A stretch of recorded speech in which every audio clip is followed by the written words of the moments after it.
Good evening, people. Welcome to another edition of Grumpy Old Spurs on the Lads It's Tottenham channel. Dave, we have 10 people watching on the off.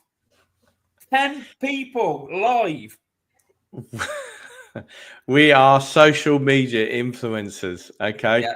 We got to keep this. We got to keep our content and entertainment level up tonight, or we will lose those 10 people. Did you see that I just posted seconds before we went on and said, on in 5? Hopefully people will join on. I think we're getting the knack of it, aren't we, Dave? You've created a social media frenzy and momentum. I've whipped X up into a frenzy of grumpiness. Spurs grumpiness. We got 11 grumpy Spurs fans watching. 2 here. That makes 13 of us tonight. Little bit of housekeeping before we start losing people. Please follow us on X, and we're on Blue Sky. I know that's meant to be all happy and lovely on there, but if ever I can be bothered to post, it will be something miserable. But Davo, how are you at the moment, mate? Mate, it's all looking a bit. We've got to go through a slough of grumpiness tonight, I'm afraid. But look, I've been working very hard this week with the social media team, and it's. I just want to. Here we go. This is our new logo, lads. It's Grumpy. Look at that, eh? I've worked very hard on that. Big thanks to JP in Melbourne, who's helped put this together. But I'd like to say that I came up with the concept here. So there we go. So we can just get rid of that for a minute. And then we've got, how grumpy we're feeling at the moment. I'd say that after the Villa game, I'd say this is what we're looking like at the moment. Don't even come close. That's grumpy I'm feeling.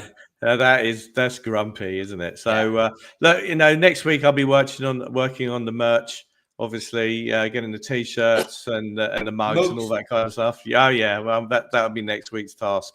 Absolutely. We've got a couple of mugs on here already. A couple more would just go nicely, Dave. Levy loves a good mug, doesn't he? Oh, sorry, the first mention of the L word tonight. So Gibbo, where do we even start on this smorgasbord of misery? Well, we did say tonight's show, the main topic is going to be that Lang interview that the grenade that John chucked into the chat last week. When the viewing figures started dropping down, obviously everybody started following, getting onto their Spurs Twitter page and listening to Lang talk about the transfer window. But I didn't watch it. Did you? You didn't? No. I have you not heard of the expression an appointment to watch? Like, your favorite, you said you're going to be watching Boone when this finishes. Yeah.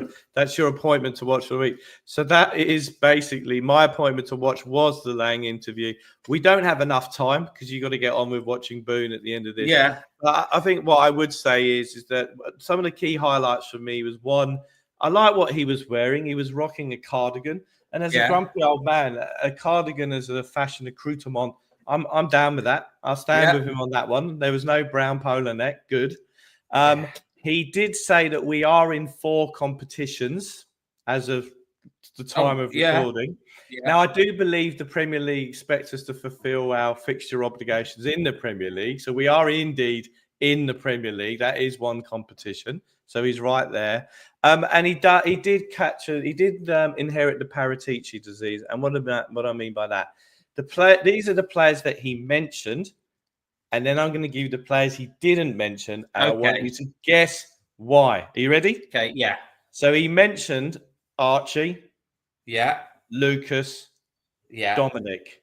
He didn't mention Timo or Odebear. Do you know why? Because he forgot. Have another go. Let me think. Oh.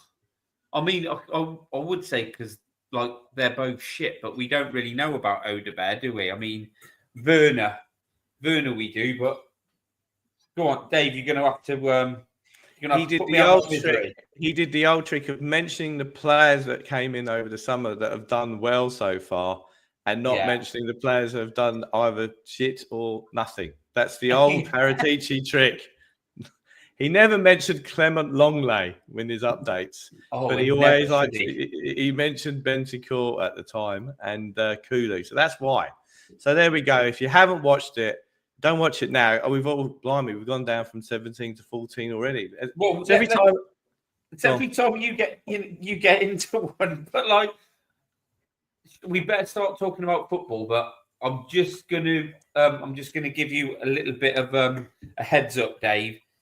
Probably won't be really positive stuff from me, mate, because I feel like crap. I've got a stinking cold, which came literally the day after the Villa, debacle. So I've had the Liverpool just starting to get over that Villa. Right. Then I wake up Monday morning, stinking cold. So not happy. Not happy at all. Okay, so we're this is the fourth show, or if this is the fourth show, Third. this could be third. I don't. It's the third or fourth show. This is the fourth. This is the third in the trilogy. I think it's the fourth anyway. But this is probably the unhappiest show that we're going to be doing so far. Shall we jump into? Do you want to go Liverpool first? Yeah. Well, what I wanted to ask first of all, I thought how we could go on to it is obviously you told me that you were going to manifest us beating Liverpool. How did that work out? Well, I didn't say I'd manifest. I said I'd visualize. Visualize. I was visualizing, and a friend of mine who's not a friend of the show because we don't have these kind of showbiz sayings on this. She said that she was going to manifest on Friday morning Sydney time that we were going to win. Yeah. I have now sacked her as the manifestation person, so she's gone. And there'll be no more visualization from me about Levy running on the pitch and being chaired around. Realization.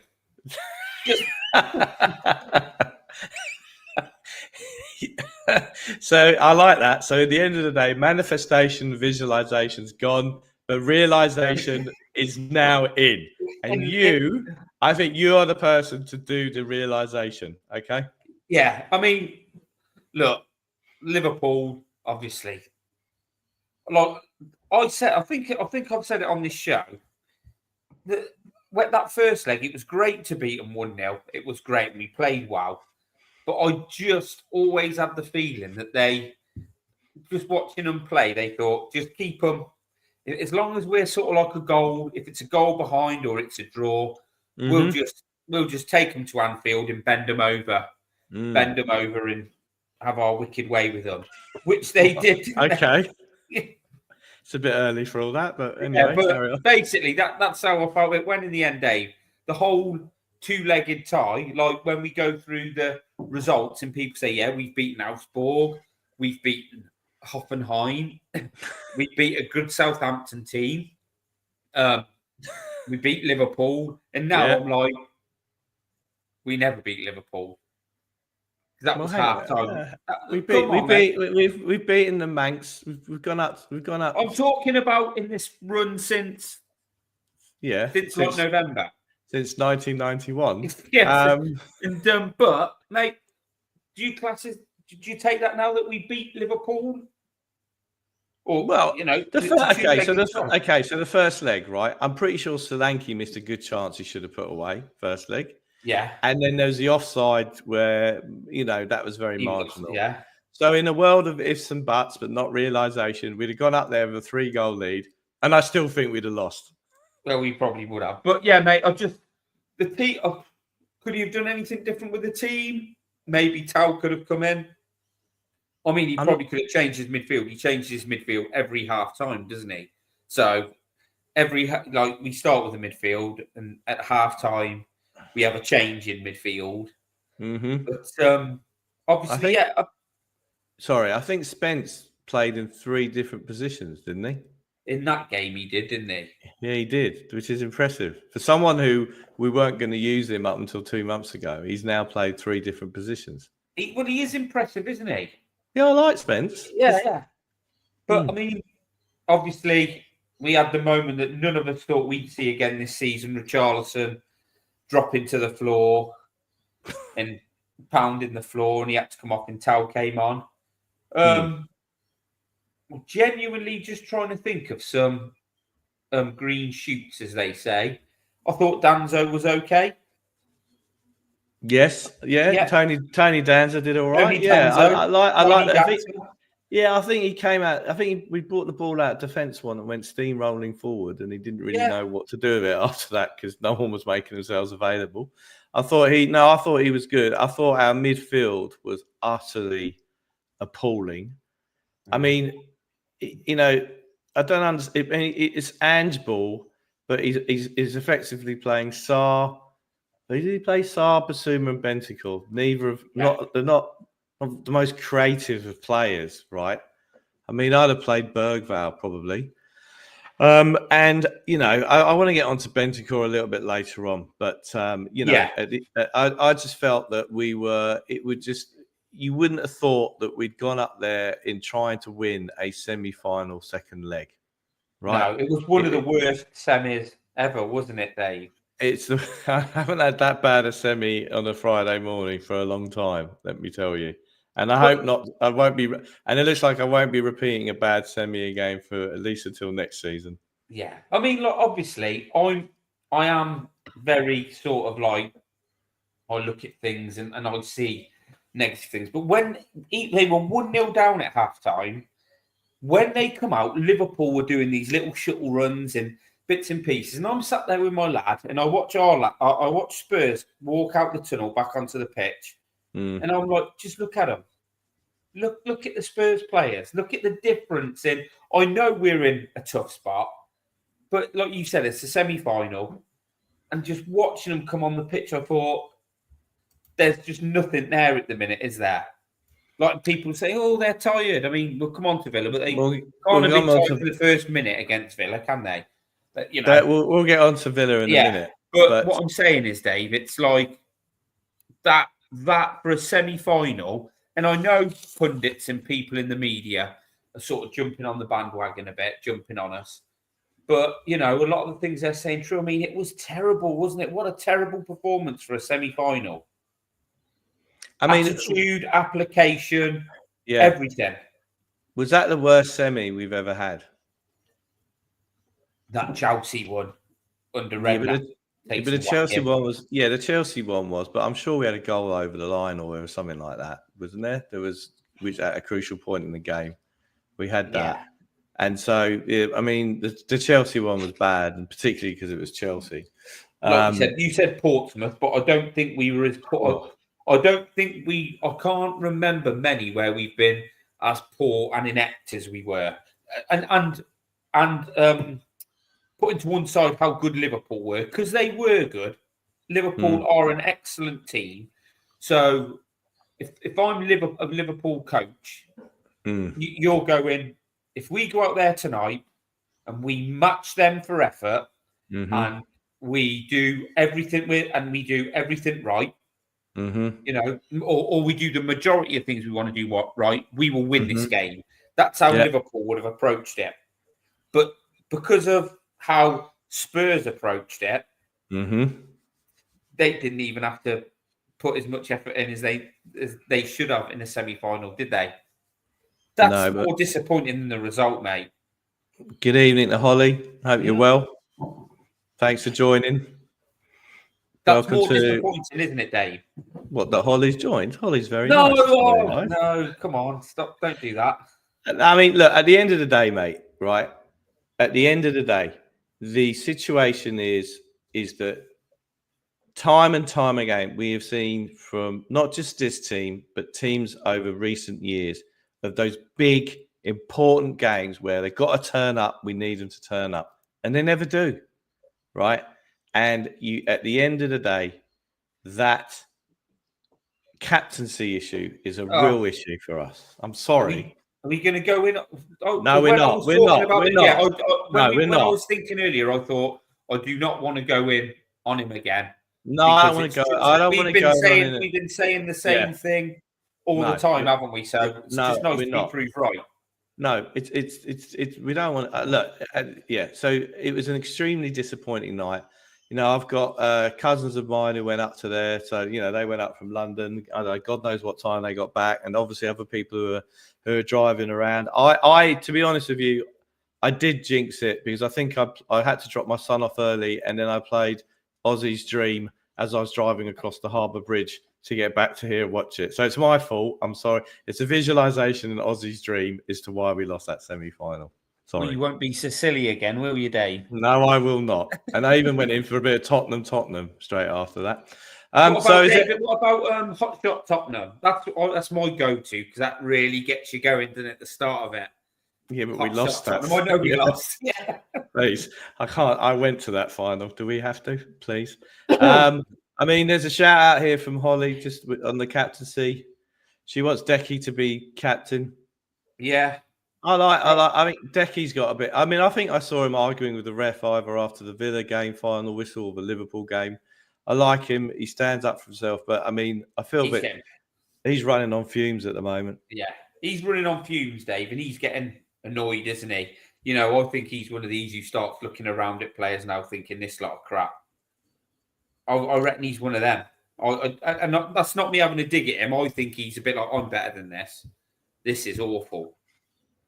I think he's learned all he could learn off Timo Werner in training, and he's working out what he's going to do next. Yeah. But, What do you say, Dave, that hasn't been said about that game? It was just, I mean, Tal came on, didn't he? And I thought he showed a few nice touches. Yeah, he did. Can we give him any more than that? Well, I mean, you know, I think that, well, we're going to get on to Villa in a minute. Well, we could do it now, but I don't understand why Son was played in the middle and Tell was played on the left and Mikey Moore was played on the right. Who's this? We Villa in now. Do you want a Villa, or is there anything else we've got to say about Anfield? Anybody in the chat got anything they want to, any good points on the Liverpool game in the chat, Dave?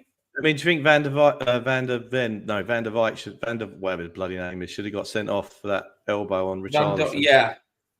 Yeah, but I mean, there was a couple of things, weren't there? But the penalty, don't get me wrong, I think it probably was a penalty, but you didn't see many angles of it, didn't you? Did you? You know, like if that had been the other way round, we'd have seen every angle going. Are you saying there's a Liverpool conspiracy in the media, a Liverpool loving? Is that what you're suggesting, Gibbo? I'm not suggesting. I'm saying there probably is a Liverpool loving in the media, mate. I'm not suggesting anything different, mate. But I don't think it was the Liverpool loving that lost us that game, was it, Dave? I think if you're going to sum that up, if we're going to sum it up, I'm just summing it up as inept. Completely inept in every single aspect. Well, it was, and DB, don't worry, we will be talking about. I promise you, we will be talking about it in a little bit of time. And I've done a special graphic as well this week. I've been busy. All right, don't worry. Stay amongst the 30. We are going to get on. Look forward to this when it comes up. I promise you, okay, we will do it. I mean, look, you know, as usual, you know, Jamie Redknapp, who, let's not forget, was a man who signed a 3-year contract for us. We were the only club not to offer a pay-as-you-play, and he spent most of the time doing a job share on the treatment table with Darren Anderson for those 3 years. So he's a club legend. And then Jamie Carragher, we talked about him last week. He's got a real issue with Tottenham. I've no idea. Maybe he got.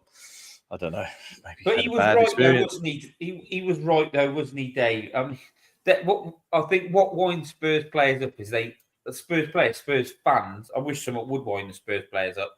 But like the fans, it's when they're so condescending how they said it. I know. How they say what they say. You know, like it's just like, it's a big game. Spurs never win them. And me and you were talking about it now, saying the same thing. But obviously it comes from a place of love from us, doesn't it? Yeah, I think if I was living in England and I had Sky, I'd have definitely put my Doc Martens through the screen by now with that lot. To be honest with you, I can't stand them. But, you know, as I said last week, every time that there's a game on, whenever there's a game on, we get the world feed. There's always like a next player of the opposition team is the co-commentating or Jim Beglin, and they hate us. But we covered that, so let's not. Yeah, we did that last week. So let's take ourselves. Let's get ourselves back on the Grumpy Old Spurs bus, and let's make our way down from Liverpool. We're not going to go back to London. We're going to go straight down the M1, I think, to Birmingham. Yeah, and we've parked the lads. It's Tottenham, Grumpy Old Spurs bus. We're now at Villa Park, Now, this is a game that has special import to you because of your familial situation that you have married into a Villa family. So, Gibbo, how's it been for you? Well, we were invited over to our in-laws for tea, so we watched it there, and they were extremely gentle with me. I think they felt pity for me, which I think is worse than them jumping up and down when Villa scored. I think they just felt we were a bit pathetic. But can I ask what was the tea that was laid on for you? Oh, a lamb roast dinner we had. Oh, did you? Nice. Yeah, it was nice. I do like a lamb roast. That is my favourite, Dave. But yeah, so we had it on, and I think they even sort of muted their celebrations when they scored because wow, it was a little bit sort of like they must truly love you, Gibbo, to do that. Yeah, I think they. No, I know you're not. Well, their grandson was there as well. So obviously, the grandson. He gets more wound up about me now. I'm just I sort of have the look as Ange does on the sidelines. You know, Did you stare at the living room floor a lot? Stare at the living room floor, or just hands in pockets, just like little shake of the head. Oh, dear. Whereas it affects him. So I think they were being gentle for him. But yeah, you know, these you can tell how tired these players are, Dave, because they were really tired after 58 seconds on Sunday, weren't they? Their legs were shot after 58 seconds on Sunday. Right. Okay. So okay, that might lead us nicely on to should we talk about? Well, actually, let's talk a bit more about the game for a minute. Yeah. So, I watched it at 4:30. No one had cooked a Sunday roast for me. I had a coffee, sat down to watch it at 4:30 in the morning, and at 4:31, I thought I'd woken up in some kind of inception dream state where someone had kind of put together a nightmare for me. Pedro Porro, I don't know. Again, I do issue this disclaimer. I don't have coaching badges, but if we're playing away in a cup tie and we just start marauding up the pitch straight away and leave that gap that he did, and he's been doing it all season, that's problematic for me. Kinksky, I think he had a shocker with that. I'm not putting too much hate on him because he's 21 years old. He's been thrown massively into the deep end. But a member of my family, via the social media channel known as WhatsApp, did ask we've got a Tottenham moaning WhatsApp group, you'll be surprised to hear, consisting of my family and people I've been going to the games since 77. And he asked the question, should Brandon Austin now be in instead of Kinksky? I thought Kinksky was good after that, mate. I mean that was an absolute howler. I don't know how he managed to do what he did. It was very Eric Torsbet against Nottingham Forest. I was just about to say that, wasn't it? It was. Can I? If anyone's got any other Tottenham goalkeeping howlers over the years, put them in the chat. We're now up to 40 now. This is where we are peaking. If anyone's got any Tottenham goalkeeping howlers, stick them in the chat. We'll be more than happy to bring them up. Am I allowed to go down memory lane as well in the old Grumpy? Oh, please. I've got some for you. Well, of course, there's too many Bobby Mims howlers to go through, but one of my favourites was the one at the when he played on the carpet at Loftus Road, and the ball, he just literally allowed it to trickle through his arms. He was on the floor in his tracksuit, and through it went, and they scored. That was bad. Then, of course, there is the legendary Barry Daines, who, you know, in all seriousness, is not enjoying good health at the moment. He was my first Tottenham keeper. We sold Pat Jennings in the summer to that lot down the road. And Barry Daines, we were playing Mansfield away in a mud heap. He literally ran out to kick the ball. He missed it, and they scored. Right? And that was a bad one. Oh, nice one here. Gomez. What was the one he cried? Started crying after. Was that Chelsea? Or Fulham? Yeah, Stoke. Was it Stoke away? He didn't like Stoke away. We just thrown. And I'll tell you another one. Like Gomez did have some howlers. Did Walker once? Was the ball like trickling towards him and it hit hit a divot and bounced over his shoulder. Okay, Gibbo, you've just triggered me because I hate Ian Walker, right? So this is the week, okay? We just got beat by Bolton 6-1 away in the League Cup, who were in the division below. There were protests. It was Liverpool at home. There was protests about sugar out, really, for the first time, and we'll get on to protests shortly. And as you're right, McManaman took a shot. It bobbled. Yeah. And it went over him, and he put his hand through that big 90s curtain, which I had as well, and he smiled ruefully. And there was someone sat in the West Stand screaming at him, "It's not funny, you XX." And that was me. So there we go. I was about to say, was that you? Jeff's come in saying, was it Bristol Rovers away, or was it? I thought it was Mansfield, but I might be wrong. There we go. Hang on, Phil. Lloris? What about Lloris? Did he get tackled by who's the lad? Southampton. Played at Liverpool and Burnley. I don't remember he's that. Still going now. I was more thinking. I mean, there's Lloris's driving ability. Danny Ings. I think Danny Ings tackled him on the goal line, more or less. Yeah. So anyway, I think thank you very much. We've lost two. There's obviously two goalkeepers left us. Look, I think we've covered off the Hall of Fame for Tottenham goalkeepers. But I think if we're talking about this now, look, in terms of kind of look. Yeah, don't forget, don't forget balance. We're grumpy, Craig. Okay, it was a great night. I was there. All right. Look, so let's just. I think. I mean, in terms of any other plus points, I thought he did all right. Should have played down the middle. Tony Danzo. I mean, what's now? He's played 2 games, letting 6 goals in the defence, but I think he's all right. But Dave, so with Tiny Dancer, it's literally for him and whoever his centre back partner is, like Archie Gray. Mm-hmm. There is no cover for them whatsoever anymore, is there? I mean, it's not Ben Davis or Ben. Whoever plays it, there's no. I don't mean covering someone coming in from. I mean, like literally somebody in front that might protect them or want to take the ball off them or try and make a challenge in front of them. It is just like we keep picking these various midfields now, and at half time it gets changed because it's not working. And like you said, like we've got Porro bombing up the wing. I mean, has he done that just off his own back, or is it because that's what he's encouraged to do?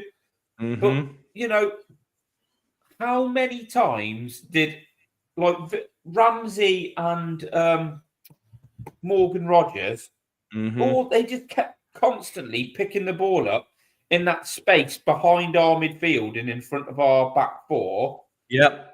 And we're just marauding away. I mean, even like Tielemans is a good player, and John McGinn, but they are just literally turning our midfield, turning players, and then just marching up the pitch. I mean, like watching that is just like how easy is it to play against Tottenham? I mean, even in the commentary after all, I mean, Joe Hart is a massive Ange apologist, isn't he?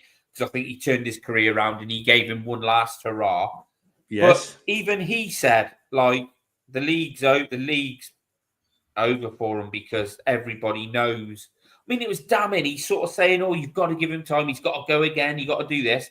And then in the next breath, he says, because teams just know how to beat Spurs now. They've got their number. And I'm like, how is that? How can you like legislate for that? How can we just allow that to happen? Well, I think this probably neatly moves us on to the manager discussion, if you want to do that next. But I'd just like to point out to the 37 people that we've lost 3 at home and you here that this is a dark time for us, but I have made the sun rise for all of you in order for us to look at the future of Tottenham in a more positive way. So let's talk about the quote and the conference. So first of all, I just want to give myself a technical pat on the back that I've managed to get this quote on here. Thanks again to JP for doing this. So I just wanted to bask in my technical glory. So it's the quote that he said is that basically what it's saying is that you take all these players out of the team. He asked, how did Liverpool go today? They made 10 changes for the Plymouth game for that loss. And he's talking about the fact that we've had these injuries for 2.5 months. Any team do that for 2.5 months and multiple competitions. He doesn't care about me. People will judge him, but you can't judge this group of players on what happened. They've given everything. Okay, so I'm going to take that down, I hope. And then I've got a lot of comments here, which I think we should go through. So here's Make Spurs again. And I like the Trump in this. Anyway, and has had more lies. He's been playing on his master system. Yeah, Alex has more lies than Alex the Kid in Miracle World. I don't get that reference. So I think Alex Kidd, I think that was a game on the Master System back in the day. Remember the Sega Mega Drive? The Master System was the shitty version before. I just played football and Football Manager. I can't believe how he's lasted this long. Absolute snake oil salesman. Here we go. I like that. Phil says, injuries or no injuries, you can still be organised and disciplined. We were neither. Now, I don't know if Phil was talking about Villa or Liverpool, but it doesn't make any difference, does it? Right? No. Okay, time for change. I blame Ange for tactics and Levy for buying too many players that can't lead. But those players that are internationals need to stand up and man up. We'll get on the Levy in a bit. Absolutely. These Kavinsky and Eichler, these players are average, but there is some potential. They need a coach that can improve them technically on the ball. Here we go. Levy's going to give. We'll get on the Levy. Sorry, we'll get back to that. Come on. Here we go. This is love the way Ange stuck up for the players. Anyone would think he was trying to deflect away from his tactics. Heaven forfend. So. You've never been shy, full stop, but you've never been shy of not being a fan of our coach. And I think you had turned last year, even last season at Christmas. Yeah, towards sort of like Christmas time, we had a few injuries and I was sort of like, I'm not sure about this. I think Ange Ball's going to need to have like Man City players for it to work. Man City at their best, I'm like, you can't play Man City football with Tottenham Hotspur players and expect it to work week in, week out. Yeah. Then obviously over the period of the season, I'm a bit like, I'm not sure about this, but let's get to the summer. We're going to have a big window, as we obviously all think. We all say that, don't we? In the summer, we'll go big. So I thought we'd go big, get some players in, and then it never happens, and Ange sticks up for the window. So I'm like, well, mate, if you're happy with these players and you're saying they're players that you said you want and you're happy with that window, then we go. And on your, you're the coach, it's on you. Mm-hmm. Then as the season unfolded, we'd win one game 4-1, then have a bad result, sort of in mid-table, and I'm thinking. So with Leon, our friend Leon, who will be watching, I kept saying to him, mate, I've just got this feeling we're heading under this bloke, and with the signings we're making and how we're operating, I just think we're heading for mid-table mediocrity. And like when we're below that now. Okay. We're worse than that at the moment. Mm-hmm. And like people kept saying, we're only 4 points off top 4. Then the next week, like, we're only 6 points off top 4. Now they don't say anything. So I've sort of lost faith in the whole Ange thing quite a while ago. And now I'm just sort of like, I think I'm at the point where whether you're Ange in or Ange out, it's over. We've seen it like so many times. It's just like, whether it's like now or in the summer, I can't see a long-term future for him at the club, and we're just in limbo.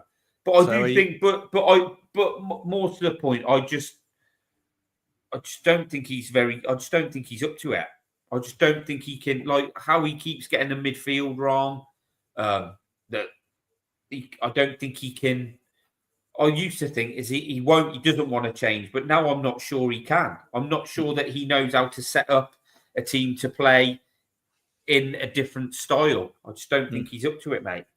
Okay, and do you mind if you made a really good point in our chat this week? Can I go into that as well with you? Go for it, mate. And give you a look at this. Look, so basically, you raised a really good point in the week where you said that the change for Tottenham guys, don't know who that is, and Levy outers, I wouldn't know who's a Levy outer. I have no idea. It's just giving Ange a free pass, which is interesting because in the general modus operandi or whatever of Mr. Levy and Enoch is things are turning against them. Sack the manager, it deflects away from them. But what you're saying is the reverse this time. What you're saying is the change for Tottenham, and there's a march before the game against United on Saturday, and also a planned sit-in as well after the game. And Levy out as they're giving Ange the free pass, whereas before the failings of the manager was giving Levy the free pass. Yes, so I'm not saying that they get. That sounds like I wholly agree with what they're doing, of what I know they're doing. So I'm not saying you're giving him a free pass. What I'm saying is I think that there's a lot of anger towards the ball, which is rightfully so, for whatever you feel needs, airing. But I think because there's a lot of that going on, I think Levy is Ange's shield at the minute. See, I think Levy does have to go, but obviously that's a bigger issue. That's a thing that will take more time. It will be a longer process. Mm-hmm. And I think that when we start losing, they're straight onto, and fair play to them. They do, we want Levy out.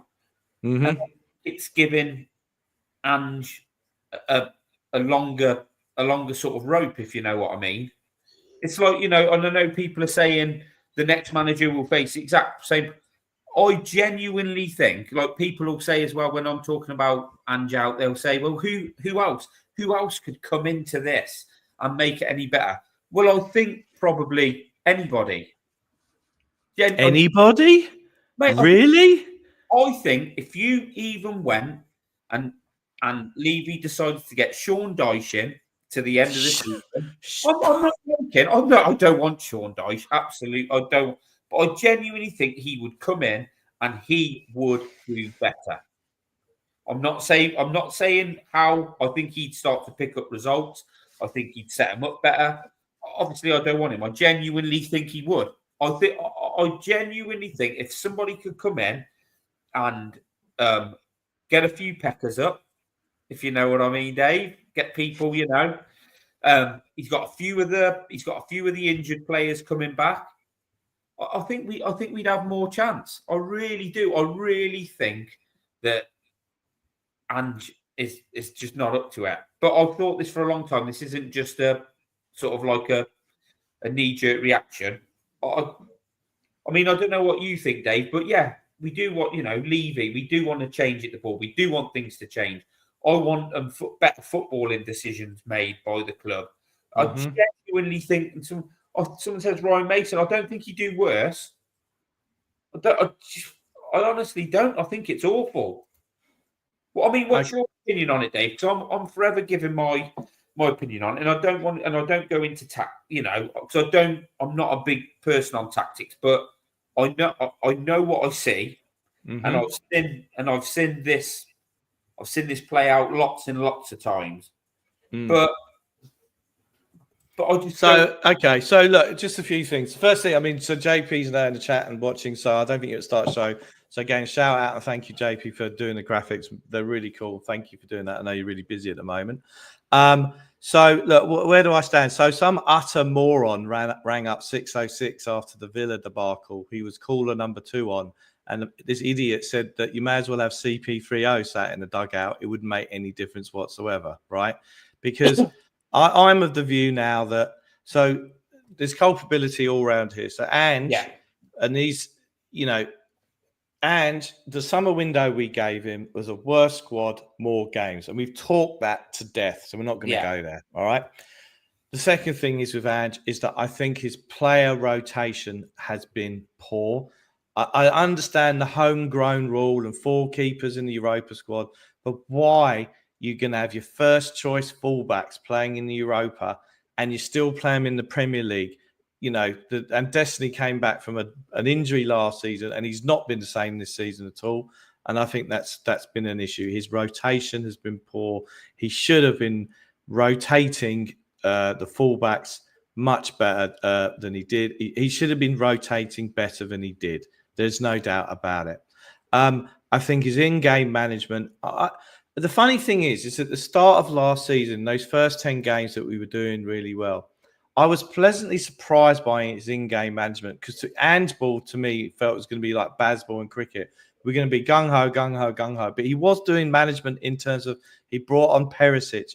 He brought on Højbjerg at certain times in those first 10 games, and there's more of a controlled feel to it towards and managing the game out, which, because of injuries and things like that, hasn't happened. I find it very strange, and there was a good tweet this week about looking at players' injury records before they come to the club. Solanke, in the last year to 2 years at Bournemouth, has hardly been out. I know he's played less games, but, that goes in the point. He should have been rotated more. We should have bought Solanke, and we should have had another striker as well. So, ultimately, is Ange good enough in terms of what we're doing? Probably not. But I don't, again, I'll come back to it. He was our only choice at the time. There was no one else at the time. Slot, he didn't do the deal, and we're not going there again. Nagelsmann turned us down, but I didn't want the German AVB anyway. Tuchel already signed up for Bayern. And so, there's talk now about, Paratici is going to come back and be more involved. And there's talk about Simeone Inzaghi, who doesn't speak any English. And for all the kind of praise that Paratici gets, when it comes to selecting managers, he hasn't got the best track record either, right? So, Ange goes now, yeah? Yeah. So what are our options? I don't want Ryan Mason again. I do not want Mason, Dave. Okay, I don't want Matt Wells. No. Okay, but he goes. So I'm just looking at now. What are our options in the here and now? Right, our own Levy, in his deluded way, will think our own. We've got a great chance of Champions League in a competition that we've never got further than the quarterfinals since we won the thing 40 odd years ago. All right, so he sacks him. Unless he has lined up someone to come in, similar to like Gus Hiddink going in at Chelsea, who was a great coach, by the way. Similar to, I don't know, who else? I mean, you could even get, if he does a deal with the USFA and bring Poch in for the rest of the season, I don't have a problem with that, even though I have a problem with Poch coming back permanently. But that won't happen because he's got a World Cup. He's got a home World Cup to do in his career. He will want to do that, yeah? So there's Poch until the end of the season. I don't know. But who else is there? I mean, there's the coach who the Turkish club said he's been in talks with Tottenham. Yeah. Then there's talks about Allegri seen at the stadium with Paratici. I don't want Allegri because just going back to Conte football. What's the point of that? So that. So right. Avram Grant, Benitez, Harry Redknapp, all these things, right? So if you want someone to come back, I mean, I don't buy into the fact either, by the way, that as soon as we get all these players back in, everything will be tickety-boo because we lost plenty of bloody games with those players before they got injured, right? Yeah, so people, Dave, are saying, you can change your manager, but this injury crisis, but his midfield, he changes it, and he has to change it at our time because he's picked the wrong midfield. It's like we play with, I don't know if we're playing like 4-2-3-1 and you've got 2 holders, yet there's just bodies behind him. So, the way he sets up his midfield, regardless of the injuries, I mean, who's out from the midfield at the minute? Maddison? Mm-hmm. That's it, isn't it? In his midfield. Maddison. Central midfield. Yeah. So, his midfield's not functioning at all. So up front, really, Solanke's out. Solanke's a massive miss for us. Huge. A huge miss. But he doesn't know who to pick if he's picking Bissouma. So he just doesn't know. And then, is he not setting him up? It's the biggest problem. That's a massive problem. that he keeps changing it. We've got our first ever. Time for change. Thank you. Time for change. I mean, I can't remember the last time I've been on a show that someone has given us some money. Never. So don't cry. You don't need cry, to, Dave. I might cry. In fact, time for change. Give us a cuddle. Come on. But yeah. So we need to go to time for.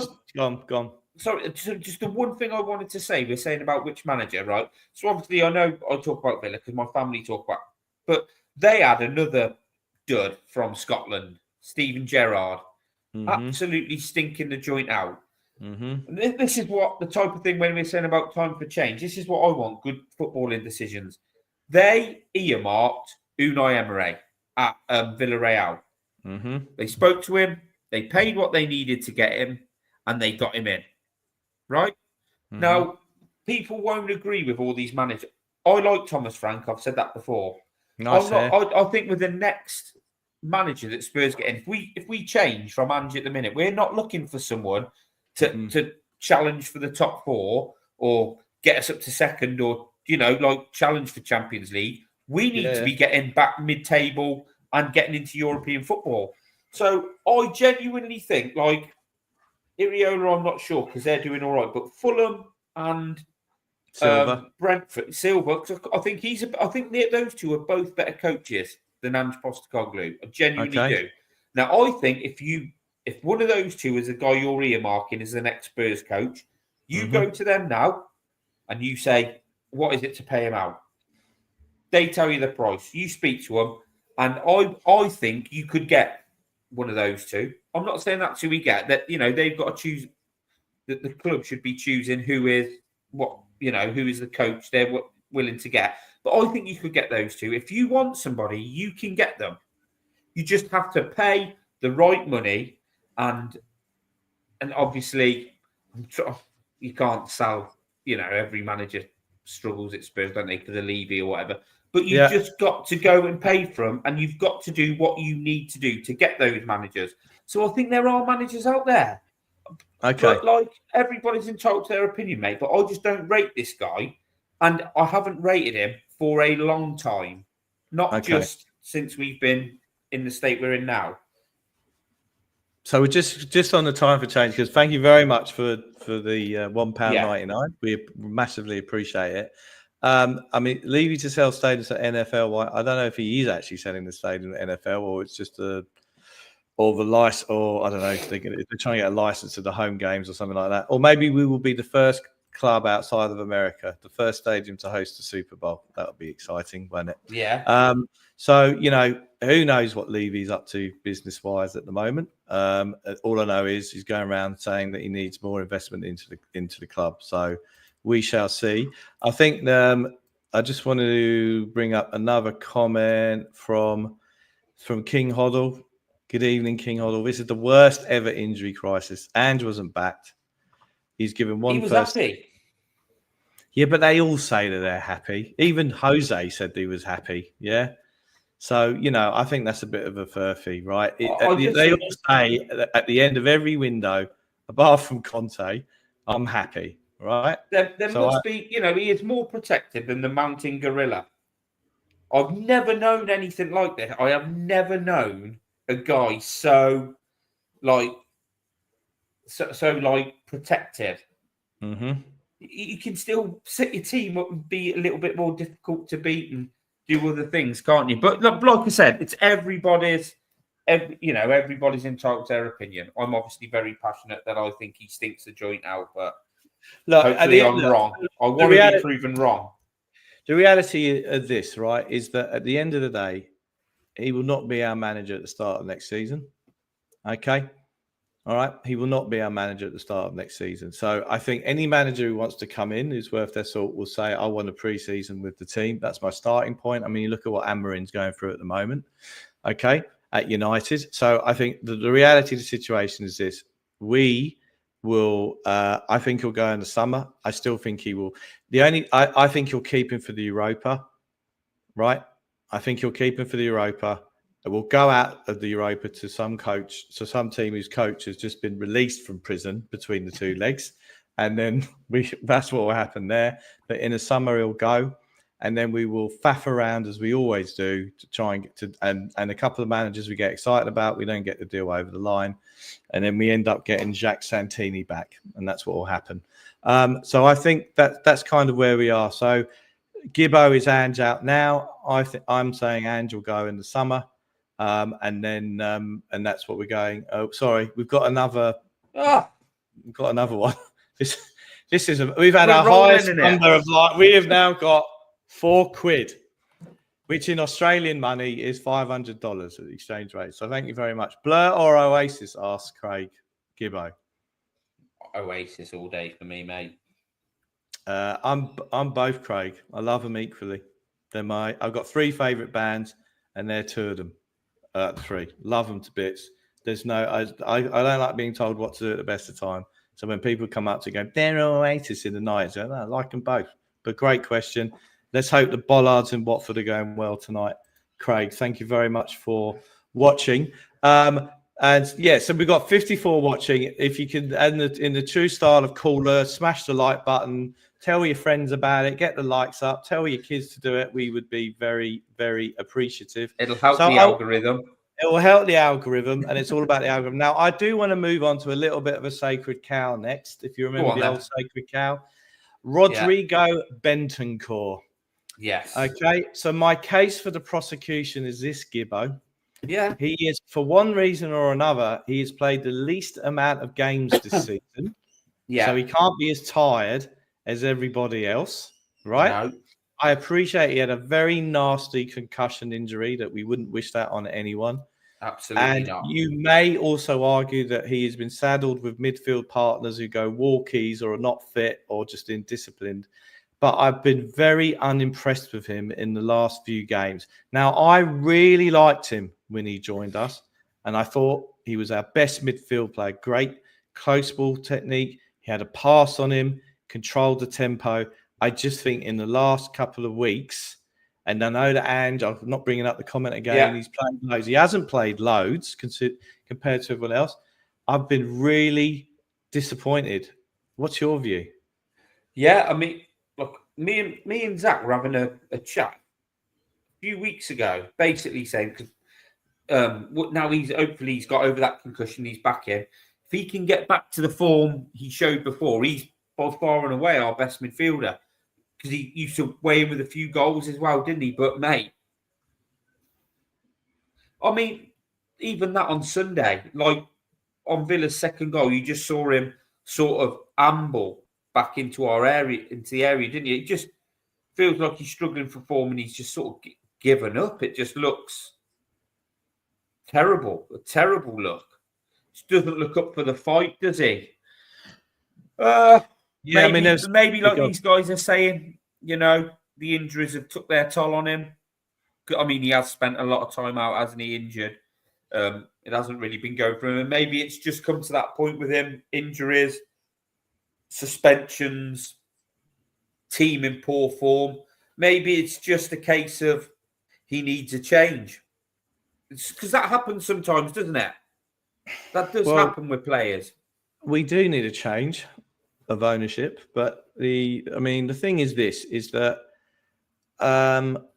someone tweeted this week or something that at the end of the final whistle at Anfield, he just wanted to run straight down the tunnel, and then Bergvall told him to go and go up to the away fans and give them acknowledge the away support, those who were left, unsurprisingly, because it's just such a disappointing evening. And Theo Delaney, who's on the Spurs show, an esteemed podcaster, he said that we just seem to have bad luck with good central midfield players. I mean, Wanyama had that great first season with us. Yeah. Dembele, kind of injuries got him before time, really. Eric Dyer, he had a good first season when we finished third in a 2-horse race. That was one of his best seasons for us when he played in the defence. And then Wanyama came in. I just think that it's very unfortunate. I think Sarr at the moment is not playing. I'm not bringing the quote back on because we can talk about the fact they're playing They're meant to be playing a high pressing game. They're not doing that anymore because they're all knackered because of the squad thinness, which we've called out, and the lack of rotation that we've called out, and the kind of this whole injuries, etc., right? But I don't think he's ever got the midfield right. I mean, as you said, we kept even like last season when he's not been happy with the midfield, he's changed it at half time, right? Yeah. And so, what to you, Gibbo, what does our best midfield look like of everyone fit and available in the squad? Mate, I mean, like, as well, like, I think none of us know as much about football as HG and others who are more knowledgeable. or as the coaches and the people involved. But I think anybody who watches Spurs, even when we were sort of playing really well, thought if we can buy a real top, like a defensive midfielder who can play a bit as well, because like the likes of Rodri, I mean, he's the top, isn't he? The guy who was at Fulham, Paulina, was it? Yeah. They could win the ball. They could protect. They could shield a back four, but they could also play a bit as well. So I think most Spurs fans thought that's what we need in the summer. That's what we need to go for. And they were talking about Conor Gallagher. Lots of differences of opinions on him. And but we never got one. But I don't know if he's the other people who have watched Ange Ball in, Scotland and Japan in places like that will tell me if he likes that sort of player in midfield. And we haven't got one in. But I mean, that is what we're massively missing, isn't it? That is what we're massive. We haven't got one of those. And I don't think Bentancur sort of is played in that position, but I don't think that is his position. I think he's just like a sort of like a box-to-box midfielder. But if I'm looking at our midfield now and what's our best midfield, because I just genuinely don't know, mate, because I don't know what Sarr is. I don't know what he gets about. He's got legs. Obviously, he's got legs. But you know what I mean? He can get up and down the pitch. He can get up and down the pitch. He's definitely got legs. I'll tell you something. And that is where you come for the top analysis at this show. He's got legs. We've got that. I just want to point out, let's go back to an old friend of ours. Thank you, Time for Change. We sold our leader, Højbjerg. Now, there are many things that me and my fellow grumpy host agree on, but there are things in life we don't agree on. The music of Ocean Colour Scene being one of them. Yes. And Captain Flappy Hands, Pierre-Emile Højbjerg. Gibbo loves him. I didn't love him, Dave. Stop telling lies. What I used to say, I'm saying the truth. You did love him. I think he was underappreciated. I mean, there were times when he dropped stinkers. But one thing he would do is he would obviously organise with his hands on the pitch, Dave. We haven't got any of that now. And there were times where he came in and did exactly what we needed last season. Calming things down, pulling players around a bit. We haven't got that now. Now, I'm not saying we should have kept him. What I'm saying is we should have upgraded on a player like that. But I think we could do with him in the squad now. I mean, you'll probably disagree, but... Can I? You can disagree. I liked him when he came in, but he came in the context of a midfield of Sissoko and Harry Winks, right? Yeah. So he was a Mourinho Matic kind of signing, okay? I just felt after a while, the flappy hands got on my nerves, the gesticulating and pointing and shouting at other players. One of my favourite times was when I think we beat Villa at Villa Park. He was in a wall. He turns around, starts shouting at the keeper, and then they lobbed the ball over his head and they nearly scored because he wasn't concentrating. He did a similar kind of thing West Ham away when he was pissing around with his boots. And I just felt at time it's a little bit too much of the demonstrating annoyance rather than focusing on his game. So I liked him at the start. By the end, I'd had enough, to be honest with you. I mean, we're meant to be getting Johnny Cardosa in from the Spanish club, who was born in America, grew up in Brazil, I believe, and doesn't speak English. So I've heard this week from another pod. I mean, he's another 20 to 30 million potential player that we're going to get in. I really want us to spend a proper salary and a proper transfer fee on a ready-to-go 26-year-old number 6 in the summer. I mean, whether we get that and whether an alternative attraction for anyone, I don't think so, but that is what we need. I mean, I think that we're all kind of hoping that Gray will be a number 6, right? And almost does a reverse Ledley, because Ledley played in the midfield as a holding midfielder and then went back, and that probably helped his game. And I'm hoping it's a reverse for Gray. But we are putting already a lot on an 18-year-old to say, all right, well, I mean, look, I think once we get a bit of league safety, plonk him in at number 6 and the players come back and experiment for next season, like we used to do in the good old days when we were awful in the league and we were safe. I agree with that. But I wouldn't be putting my house on it. I would buy an experienced number 6 and make him our captain. So buy a bastard number 6, Gray's your backup number 6 and rotate through. And then that's what you do. I told you who we should buy and make him captain, Davo. Say that again. The Palace centre half. Yeah, get him in. But you are right about a midfielder, Dave. But it seems we're prepared to spend, is it 50 to 60 million on Matthias Tal if it works out and he's happy to stay?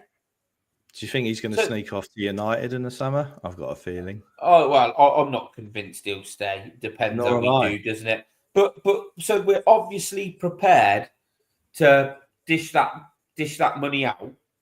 So that with that money, you could start looking for a top number 6, as we're saying. So, so they are out there. But this Johnny Cardoso thing, I'm not even convinced that'll happen. I just think that was a sweetener for the Lo Celso deal. He was probably their up-and-coming golden boy at the time.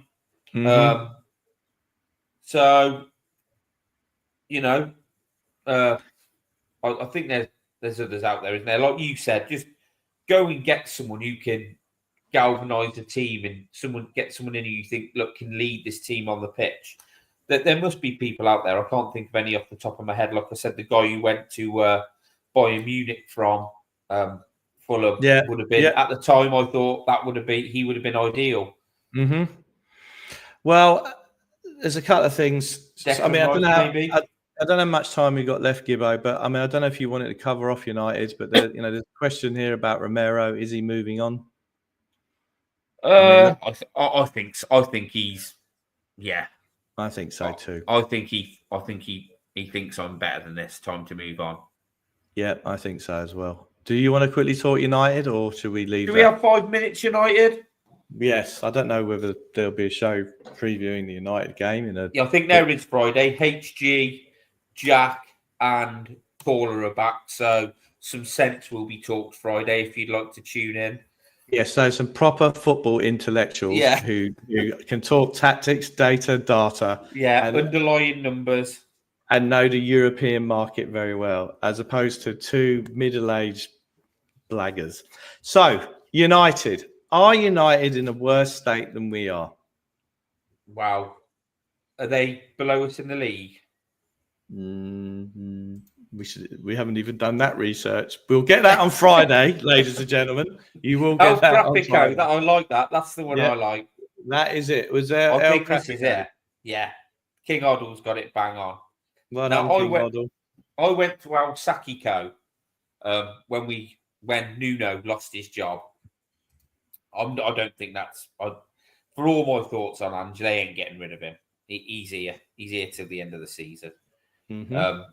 But I mean, they are a bad team, aren't they? When you watch them, I mean, I think watching us that we're crap, but they are a poor team. We don't need to be worried about them. If we've got a few players, we're just worried about ourselves. But if we've got a few players back, if we lose to them at home, that is a bad result. I mean, so on Saturday, Sunday, isn't it? Sorry, my apologies. On Sunday, there is going to be a march change for Tottenham. The details are on the socials as to where the meeting point is. It's a lawful, peaceful march. All the correct conversations have been had with the right people about putting this on. And if you believe in wanting a change for Tottenham and you're going there, please go along and support the guys and girls who've done a great job organising that. In terms of the game itself, I mean, I remember there are times in our history where we've been as mediocre as each other, and this is one of them at the moment. If we get one, I mean, apparently Vicario is meant to be back. Madison's meant to be back. Boris. I thought Destiny. Boris is back, and Destiny's on the way back. I thought it was Destiny, Vicario, and Madison are back this weekend. If he drops Spence and plays Porro and Destiny, then even my Australian bias would say that is indeed enough. Okay, there's no way on earth he can do that.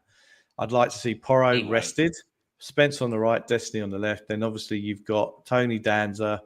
What you could do is you could have Tony Danza, Ben Davis at the back, and stick Gray at number 6. You could do, or even rest Gray, because I'm worried about Bergvall and Gray because they are looking.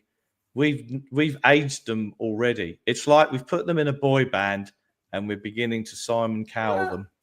I think they're all right, mate. I think Bergvall struggle because it's such chaos, and I don't think and obviously him being so young, I don't think his positional sense or his decision making is fantastic, and he just goes off. He's like a bit of a loose cannon, isn't he? So, I think he's all right, but obviously I just think he could do with someone in there, which you'd think Bentancur or Basuma or something like that would do, just to help him, which he hasn't got. But, are we going to just drop Gray in at number 6? I don't think he'll do that, mate. But, I think Tiny Dancer and Davis, centre-backs.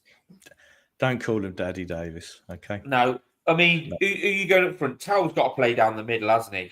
I want Tao down the middle. Do you know what I want? I want Tao down the middle. I want Moore on the left. I'd rest Kulu, but that would probably end up playing him. Yeah. And I'd drop Son to the bench. I'm sorry. I've got massive respect for not going there. Do you know what I'd try? When we were doing well, when we started well, he played Sarr, Basuma and Madison, didn't he? Now, I know Basuma's obviously not everyone's cup of tea, and he can go from the sublime to the ridiculous, but maybe it's worth going back to that, giving it a go. Yeah. And then you can bring Bergvall on because he always brings energy, doesn't he?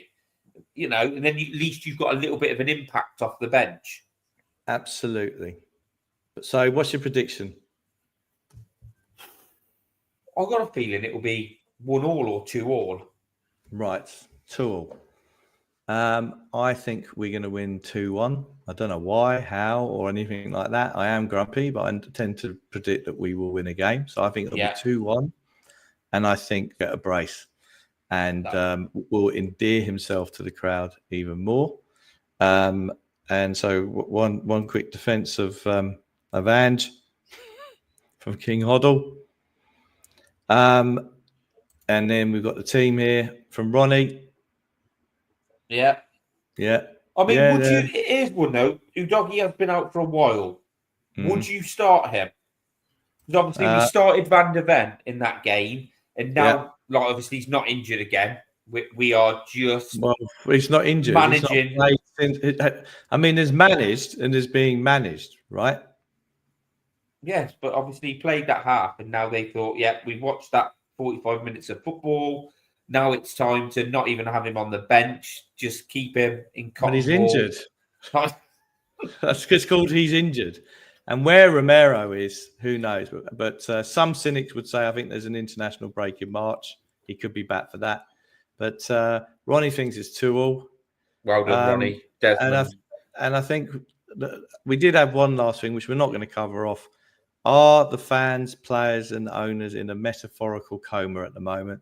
But we're stockpiling a load of discussion points and things. I've got other questions and things like that on a more quiet week. But at the moment, we never seem to have a quiet week with the team that we love. So I think, Gibbo, is it time to wrap it up? Because I think you want to go back and watch Boone. Yeah, no, so I'll be the same pet tonight, mate. Not Boom. Oh, is it? But Good yeah, on. yeah. No, mate. I just Do you want to know? put this up again. Do you know what, Dave? I think you've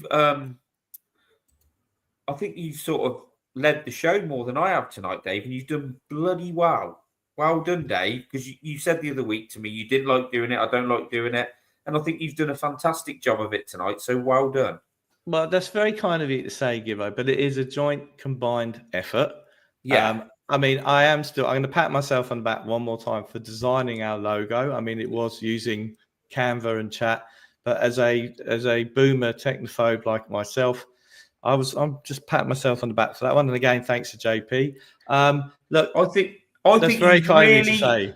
I think you've really used how upset you are with Spurs this week and really focused on getting this show to where it is. I think we had over 50 people at its peak watching live. And there we go. Down near the Opera House. And basically, mate, I see time for changes on here. You spoke about the change for Spurs. We're going to try and get them on a show at some point, aren't we, Dave? Yeah, we are. The idea of this at the moment, guys, is that, and girls, we're now down to 45, so this is a bit of the self-indulgent bit. The idea is we want to try and get a bit of a rhythm going between the two of us. We would like to do that for a good while yet. Bed us in. And then when the transfer window comes around in the summer, we're looking to kind of recruit some top guests. That's when you'll renew your season ticket holders and the expectations that we're going to up the quality of it. And then by the end of August, you'll be disappointed. So that's very kind of you to say, Craig. Who do you want to be, Keane or Berber?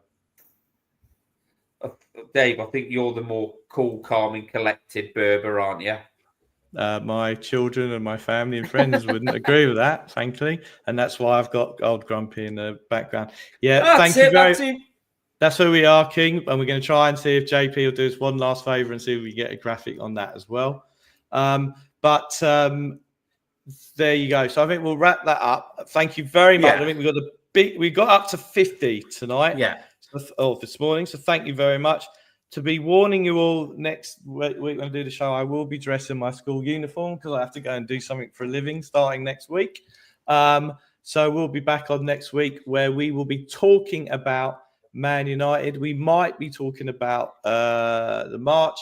You can find us on Twitter, and X, Twitter. If there's anything, I'm not on that. Are you? No, we are. Are we? So we're on Blue. Yeah, we're on Blue Sky because you know, I'm not going there. And then tell all your friends about it. Tell your enemies about it. Just so we want to get this up and running. See if we can do this regularly every week, and even over the summer we might do some stuff as well. Where we're even obviously go down memory lane and do a few things from the 80s and 90s because we are old and we are grumpy. And can I just say, Dave, before we go, like obviously there's people in this chat that don't agree with my opinions. Now lost 17. But at least it's just thanks for just listening to our rants and putting your answers back into the comments without being like disrespectful to people. And that's the type of content we want. But I'll finish it off by saying thanks everybody for watching. And as always, come on, you Spurs. Come on, you Spurs.